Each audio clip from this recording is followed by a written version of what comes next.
이번 주는 탄핵 슈퍼위크라고 일부 언론이 지칭할 정도로 매일같이 헌재에서 탄핵 심판 변론이 이어지고 있습니다. 어제는 저희가 잠시 어제 방송에서 소개해드렸었는데요. 이창수 서울중앙지검장을 비롯해서 검사 3명의 탄핵 심판 첫 변론이 열렸습니다.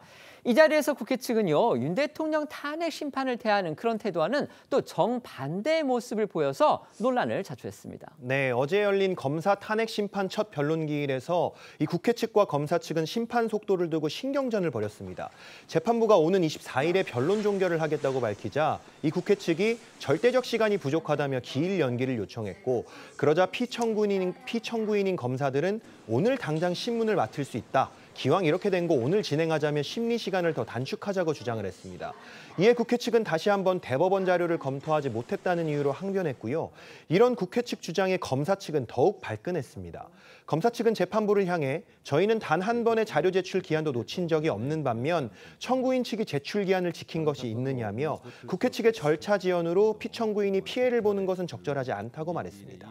이렇다 보니까요, 윤 대통령 탄핵 심판에 대해서는 속도전, 그러니까 빠른 심리를 강조하던 국회 측이 정작 검사 탄핵 심판에서는 반대로 시간을 끌고 있는 거 아니냐, 지금 이런 비판적인 지적이 나오고 있는 겁니다.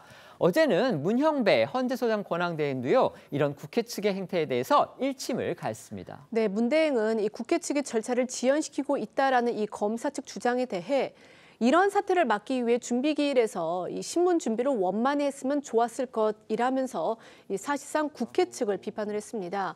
문 대행은 또 이 국회가 낸 검사 탄핵 의결서에 이 사실과 다른 내용이 적시된 부분에 대해서도 지적을 했는데요.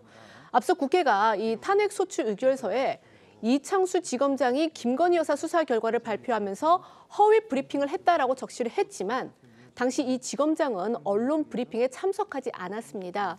이에 국회 측이 그 의결서는 놔둔 채 헌재에 낸 이 준비 서면에서만 그 사항을 변경을 한 상태인데요. 이에 대해 문 대행은 이 소추 사유를 이 국회 측 마음대로 고치는 게 가능하냐 이렇게 따져 묻기도 했습니다. 일각에서는 이런 장면이 민주당과 야권이 밀어붙인 검사 탄핵이 졸속임을 보여주는 한 대목이라는 그런 지적도 나오고 있습니다. 이 관련 목소리 들어보시겠습니다. 소추 의결서에 언급되지 않은 내용이 있다는 겁니다. 소추 의결서에 언급되지 않은 내용이 1월 22일자 준비서면에 언급이 되었다.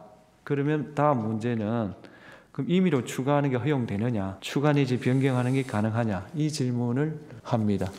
저희들은 소추 의결서에 있는 사항의 범위 내에서 저희들이 조금 구체화했다고 말씀을 드리는데요. 혹시 겁니다. 어떤 부분에서 지금 새로운 사실이거나 전혀 동일성이 없는 사실이라면 저희들이 다시 검토를 해보겠습니다.